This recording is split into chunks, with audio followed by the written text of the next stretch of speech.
செழித்த அழகில் சிவந்து நிற்கும் செந்தேனே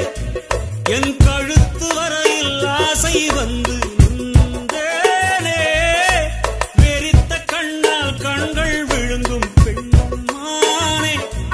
உன் கனத்த கூந்தலில் காட்டுக்குள்ளே காணாமல் நான் போனேனே இருதயத்தினுள்ளே ஓலை ஒன்று கோதிக்க எந்த மூடி போட்டு நான் என்னை மறைக்க தொடட்டுமா தொல்லை நீக்க